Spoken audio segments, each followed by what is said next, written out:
해외 선물을 사랑하시는 국민 여러분 안녕하십니까? 해외 선물 요리를 아주 맛있게 하는 남자 박 셰프 오늘도 강의 이어가도록 하겠습니다. 자, 오늘 강의는 해외 선물 거래에 대한 특징들을 설명을 드릴 건데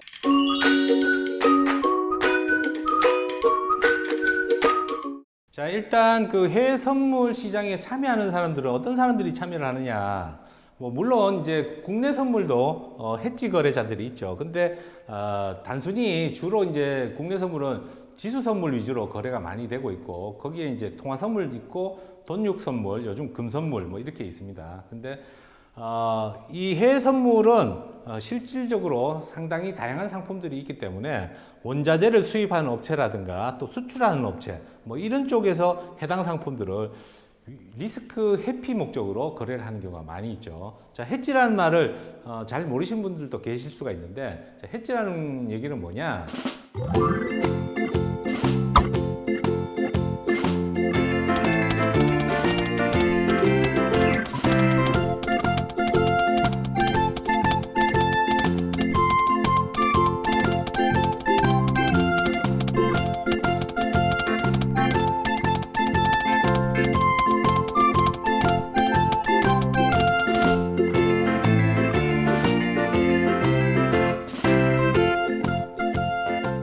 실질적으로 과거에 우리가 IMF 때 굉장히 환율 변동으로 인해 가지고 큰 어려움을 겪었었는데 그 당시에 수입하는 업자들 사이에서 파산하는 경우가 상당히 많이 생겼습니다. 원달러 환율의 변화가 상당히 크게 발생하면서 1달러에 900원 정도의 그 거래되던 환율이 나중에 얼마까지 갔죠? 약 2,000원까지 올라간 적이 있습니다. 그 당시에 원화를 주고 결제를 해서 수입을 하는 업자 입장에서는 900원만 주면 될 거를 2,000원을 원화를 지불해야 되기 때문에 그로 인해 가지고 막대한 피해를 본 적이 있죠. 그 당시에 이제 휴레패커드 같은 기업들 같은 경우는 이런 환율에 대해서 해지를 해놨기 때문에 환율 변동에 상관없이 그 제품 가격을 올리지 않고서도 판매를 할 수가 있었던 거죠. 그래서 해지라는 거 이거 상당히 기업을 하는 입장에서는 중요한 그런 요소라고 볼 수가 있죠. 자, 그래서 이제 해지 거래자들이 있고 투기 거래자. 투기 거래자는 단순히 상품의 그 등락에 따라 가지고 수익을 창출하기 위해 가지고 거래하는 사람들을 우리가 투기 거래자라고 하죠. 실질적으로 선물 거래의 90% 이상은 투기 거래자라고 봐야 되죠. 자, 투기 거래자 중에서도 국내의 그 자산운용사라든가 증권회사 그리고 증권회사에서 실질적으로 해외 선물 가지고 거래를 많이 하고 있습니다. 요즘은 그 증권회사에서 그 수익 구조가 많이 변화가 돼가지고 과거에는 주식 거래할 때 수수료가 상당히 증권회사의 주 수입원이었다라고 볼 수가 있는데 요즘은 무료로 하는 데가 상당히 많이 있죠. 그래서 수익 다변화 차원에서 트레이딩으로 인해서 수익을 발생시키는 경우가 상당히 많이 있습니다. 자, 그리고 개인 투자자들 역시도 단순히 해지 목적이 당연히 아니겠죠. 거래를 통해 가지고 수익을 발생시키기 위해서 거래하는 경우가 대부분이라고 볼 수가 있습니다. 자, 다음. 자, 그 해외 선물 거래의 장점은 뭐냐? 세계 곳곳의 선물 거래소에 상장되어 있는 파생 상품을 거래를 실시간으로 할 수가 있다는 거죠. 거래 시간이 23시간입니다. 그러니까 우리가 주식 같은 경우는 3시 30분까지 이렇게 거래가 되지만 그 이후로는 거래를 할 수가 없죠. 장에 물론 이제 시간의 거래가 있기는 합니다만 그것도 시간의 거래도 시간이 제한되어 있기 때문에 거래 시간으로 본다라고 하면 굉장히 그 세계 우리가 이제 거래가 마친 다음에도 세계 시장의 그 변화가 발생할 수가 있죠. 장이 끝났는데 전쟁이 발발한다거나 국지적으로 또 트럼프 대통령이 갑자기 이상한 얘기를 한다거나 이랬을 때 시장의 변화 요인이 생기는데 최근까지는 야간 선물이 그걸 어느 정도 커버를 해줬는데 야간 선물이 또 없어져 버렸습니다. 자, 그래서 해외 선물은 23시간 움직이기 때문에 바로바로 대응을 할 수가 있다. 이런 측면에서 장점이라고 볼 수가 있죠.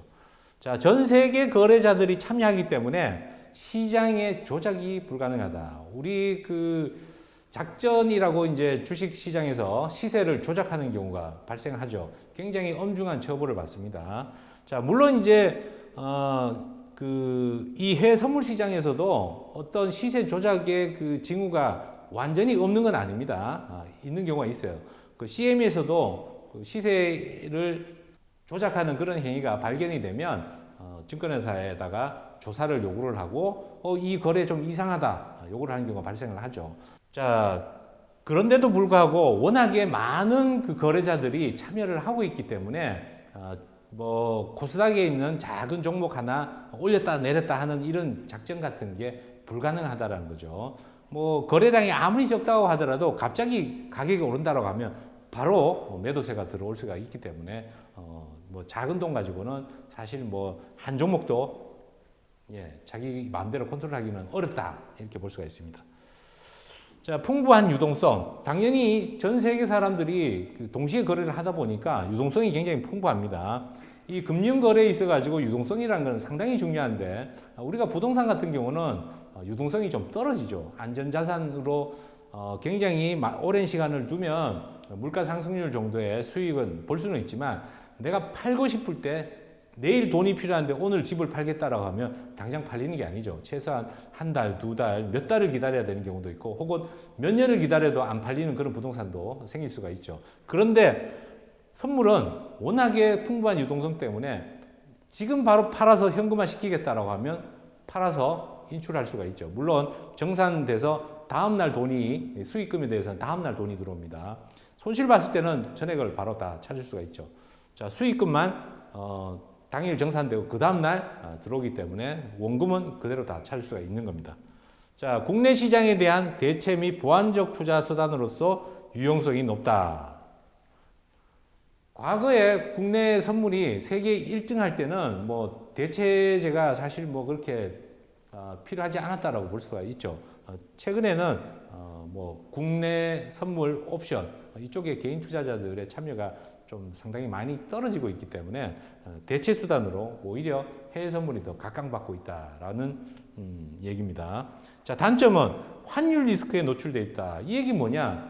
우리가 거래를 할 때 원화만 가지고 거래를 하는 게 아니고 지난 시간에 설명드렸듯이 기준 통화가 미국 달러인 거는 미국 달러로 환전을 한 다음에 그 다음에 거래를 할 수가 있죠. 물론 당일 정산으로 끝난다라고 하면은 환전할 필요가 없습니다. 하지만 우리가 거래를 하다 보면은 며칠씩 들고 가는 경우도 발생할 수 있기 때문에 미국 달러라든가 유로화라든가 혹은 홍콩 달러라든가 이렇게 환전을 하고 거래를 해야 되는데 미국 달러가 원화 대비 고정되어 있는 게 아니죠. 최근에는 그 코로나 발생한 이후에 원화 가치가 좀 떨어지고 미국 달러 가치가 확 올라갔다가 다시 내려왔죠.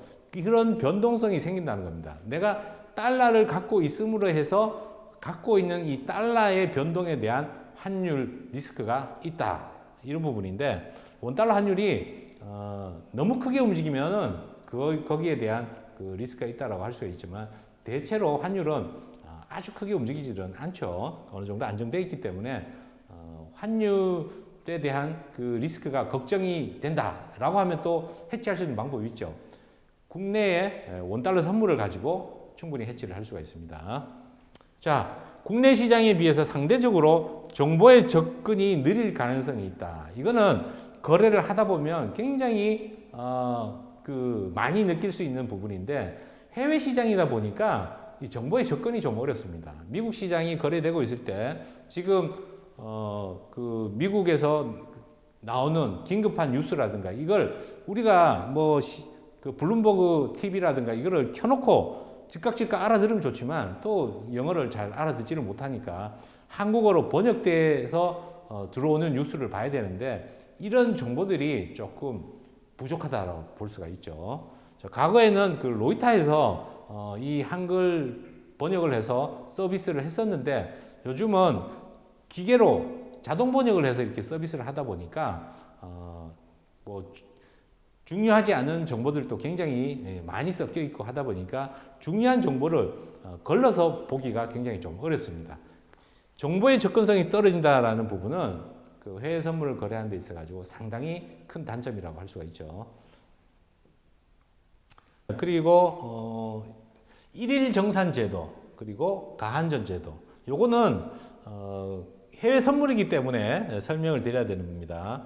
제가 좀 전에 말씀드렸듯이 원화를 가지고 당일 청산한다라고 하면은 굳이 미국 달러로, 유로화로, 뭐 홍콩 달러로 이렇게 환전할 필요가 없다 그랬죠. 그거는 왜 그러냐? 이 가한전 제도 때문에 그렇습니다. 해외 선물 계좌에 따로 원화를 입금을 해도 당일은 95% 수준의 환전한 걸로 그 가한전으로 잡아주는 거죠. 이게 무슨 얘기냐? 1,000만 원을 입금했다. 1달러에 1,000원이다라고 가정을 한다고 하면은 950만 원어치. 그러니까 9,500불어치의 거래는 할 수가 있다는 거죠. 원래는 10,000불이어야 되죠. 1달러에 1,000원이면 1,000만 원 입금했으니까 10,000불인데 9,500달러만큼은 환전을 하지 않고서도 당일 거래는 할 수 있게 해주는 게 가한전 제도다. 그렇게 볼 수가 있고요. 오반은 안 됩니다. 오전 6시까지 청산을 해야 되고, 지금 장은 오전 6시에 끝나서 그렇고, 겨울 동절기에는 오전 7시까지 거래가 됩니다. 그래서 지금 오전 7시라고 써놨는데, 지금 하절기에는 오전 6시까지 거래가 되기 때문에 그 전에 청산을 해야 환전을 안 해도 되고, 만일 환전을 안 했는데 오바를 했다. 그래도 걱정 안 해도 됩니다. 다음 날 환전을 하시면 됩니다. 물론 미국 달러가 1달러도 없이 원화만 갖고 있었는데 오바를 했다. 다음 날 필요한 만큼의 증거금을 환전을 하시면 그 증거금 변제가 되는 거죠. 자, 그리고 수익이 났다고 하더라도 일일 정산된다라는 거는 원화를 1,000만 원을 넣고 달러로 2,000불이 수익이 났어요. 2,000불이 수익이 났어요. 그러면 1,000만 원하고 미국 달러 2,000불이 계좌에 동시에 원화 1,000만 원, 미국 달러 2,000불 이렇게 정산이 돼서 딱 찍힙니다. 자, 그래도 수익이 났는데도 돈을 입금하러 갑니다. 왜냐? 증거금이 10,000불짜리다 원래. 그러면 최소한 오버했을 때 증거금이 10,000불이 있어야 되는데 미국 달러는 2,000불밖에 없는 거죠. 그러니까 어떻게 해요? 다음날 환전하라고 문자로 증권사에서 날아옵니다. 그러면 놀라지 마시고 환전해 주시면 돼요. 자, 일일 정산 된다라는 거는 사실 국내 선물도 일일 정산을 하는데 약간 차이가 있습니다. 해외 선물에서는 오바를 했을 때 청산을 안 했죠. 손익만 예탁금에 반영이 되고 실질적으로 돈이 입금되지는 않는다라고 봐야 되죠. 근데 국내 선물은 일일 정산하면 고객 예탁금에 반영되고 미결제약정 보유할 때 오버했다는 얘기죠. 전일 정상 가격 종가로 돈이 들어가고 나오고 직접 한다는 얘기입니다. 자, 아시겠죠? 해외 선물은 오버했을 때 수익이 나든 손실이 나든 예탁금에서 빠지질 않습니다. 빠지질 않고, 예를 들어서 1,000만 원을 투자를 했는데 손해가 나서 10,000불을 투자를 했는데 손해가 나가지고 8,000불이 됐어요. 8,000불이 돼도 예탁금에는 10,000불이라고 찍혀 있고 잔고에 평가 손실에 마이너스 2,000불이 찍히는 거죠. 자, 그런데 국내 선물은 수익이 나거나 손실이 났을 때 다음날 계좌에서 빠져나가거나 돈이 입금되는 방식이라고 보시면 됩니다. 그런 부분이 조금 차이가 있습니다. 자, 넘어가고, 그리고 이제 추가 증거금, 그리고 장중 마진콜. 영어로 이제 마진콜, 캐시콜이라고 하는데, 국내 선물도 사실, 뭐 추가 증거금이라든가 마진콜 이런 제도가 있죠. 있는데, 요 부분을 여러분들이 잘 알고 계셔야 될 게, 이 장중 마진콜에 대해서 잘 알고 계셔야 됩니다. 특히나 요거는 먼저 이제 추가 증거금 발생하는 경우는 오바를 했는데 좀 전에 설명드렸듯이 내가 원화를 1,000만 원 갖고 있어도 미국 달러를 갖고 있지 않으면 추가 증거금이 발생한 겁니다. 왜? 기준 통화가 미국 달러인데 미국 달러는 하나도 없고 원화만 있으면 증거금이 없는 거죠. 그래서 추가 증거금 발생했습니다 하고 문자가 오면 환전을 해주시면 되고, 원화를 미국 달러로 바꿔서 거래를 했는데 손실이 났어요. 손실이 나서 오바를 했다 했는데 필요한 증거금, 예를 들어서 아까 크루드 오일이 11,000불이었죠. 내가 딱 11,000불만 입금을 해가지고 거래를 했는데 2,000불이 손해가 났어요. 그러면 오바를 했죠. 오바를 하면 2,000불이 손해난 만큼 다음날 입금을 해야 됩니다. 강제 청산은 되지는 않지만 다음날 입금을 안 하면 다음날 밤 12시에 증권사 직원이 강제로 청산을 합니다. 아니면 본인이 그 전에 청산을 하면 되는데, 자, 문제는 11,000불이 9,000불이 됐으니까 청산하고 나면은 그 다음에 진입을 못하죠. 그 다음부터 거래를 못한다는 얘기예요. 딱 그 개시증거금, 유지증거금이라는 얘기는 해외 선물 같은 경우는 개시증거금하고 유지증거금이 똑같습니다. 근데 국내 선물은 좀 틀리죠. 좀 틀립니다. 개시증거금이라는 거는 선물 거래를 하기 위해서 처음에 계좌에 입금돼야 되는 돈, 이게 개시증거금이고, 유지증거금은 내가 진입을 했을 때 그 포지션을 유지하기 위해서 최소한 갖고 있어야 되는 돈입니다. 그래서 해외 선물은 뭐 개시증거금이나 유지증거금이 똑같기 때문에 따로 구분해서 생각할 필요는 없고, 그 증거금이 오일 같은 경우에 11,000불이면 최소한 11,000불이 해외 선물 계좌에 있어야 거래가 가능하다는 거죠. 10,000불 있어도 거래가 안 됩니다. 자, 상품마다 증거금이 다 틀리기 때문에 증거금을 잘 보시고 내가 거래하려고 하는 종목이 필요한 증거금이 얼마인지를 체크하신 다음에 거래를 하셔야 되고, 이게 또 변동성이 너무 커지면 거래소에서 이 증거금을 일주일 단위로 변동시킬 수가 있어요. 그래서 월요일 아침에는 증거금이 변동이 됐는지 또 한번 확인을 또 해주셔야죠. 자, 증거금이 오바를 했는데 부족하다. 그러면 추가 입금을 하면 그 포지션을 11,000불에서 2,000불이 손해가 났다. 그러면 다음날 2,000불을 더 추가 입금을 해주면 그날은 더 손해가 나도 계속 유지를 할 수가 있다. 그 얘기입니다. 자, 증거금 정산은 바로바로 이렇게 정산하는 게 아니고 아까 1일 정산이라고 그랬죠. 장 마감 이후에 정산 가격이 따로 있어요. 종가하고 틀립니다. 해당 상품마다 정산 가격이 그 계산되는 시간대가 조금씩 다 상품마다 좀 틀려요. 뭐 한 새벽 5시경 가격, 그리고 어떤 상품은 또 새벽 4시 가격, 이렇게 되어 있기 때문에 상품마다 좀 틀리기 때문에 여러분들이 확인하는 거는 그래프에서 일봉을 보면 확인을 하실 수가 있어요. 일봉은 그래프에서 그려지는 그 일봉은 종가가 그게 정상가라고 보시면 돼요. 분봉에서 종가는 정상가가 아닙니다. 예. 왜? 실제로 그 S&P나 다우, 나스닥 이런 그 미국 지수 같은 경우도 우리 시간으로 따지면 5시에 끝나는 거죠. 새벽 5시에. 그런데 6시까지 거래되잖아요. 그 뒤에 그 가격은 장외 거래라고 봐야 되거든요. 그렇다 보니까 정규 시장이 끝나는 그때 가격이 정상가로 계산이 된다. 그 정상가가 내 손익을 따져봤을 때 정상 가격이 내가 매수하고 난 다음에 올라갔다. 그럼 수익이 난 거고, 정상 가격이 더 떨어졌다. 매수했는데 그러면 손해를 보는 거죠. 그러면 손해 본 만큼 다음날 입금을 하시면 되고, 다음날은 포지션 들고 있을 때 더 손해가 나도 바로바로 입금하실 필요는 없어요. 또 그 다음날 정상 가격을 보고 또 추가 증거금이 얼마인지를 계산을 해야 되는 겁니다. 자, 장중 마진콜. 요거는 최근에 장중 마진콜이 나온 적이 있어요.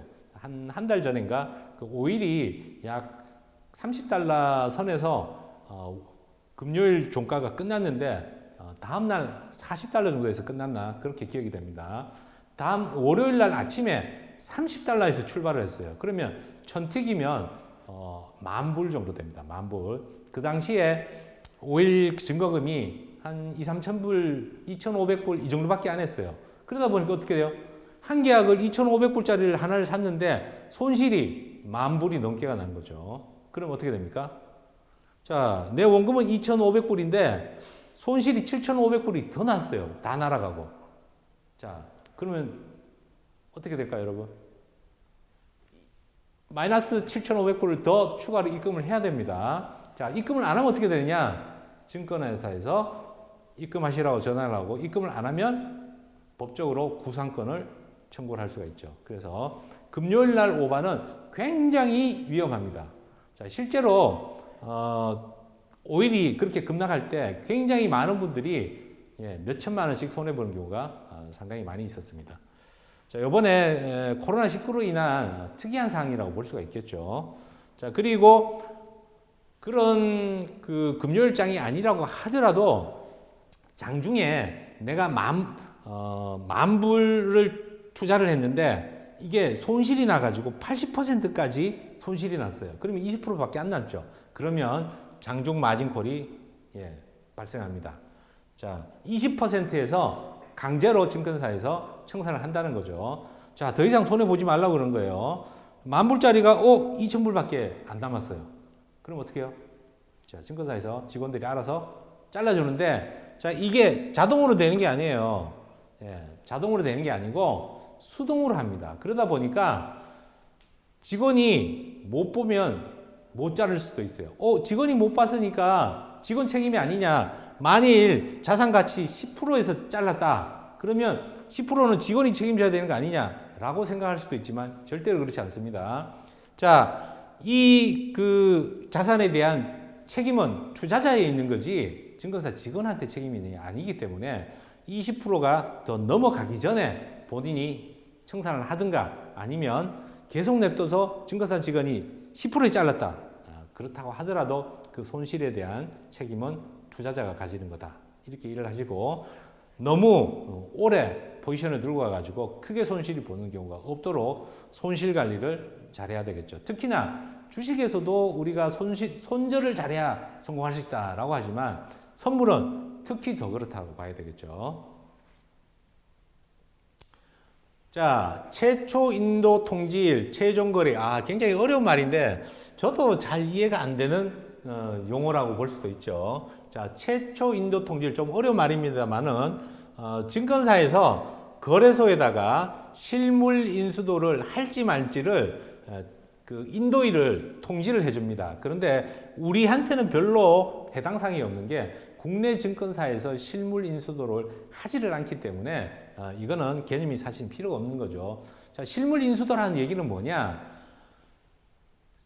상품, 실물 인수도 상품, 금, 은, 오일, 곡물 이렇게 실질적으로 물건이 있는 상품 이게 실물 인수도 상품이라고 하는데 지수는 실제로 물건이 있는 게 아니죠.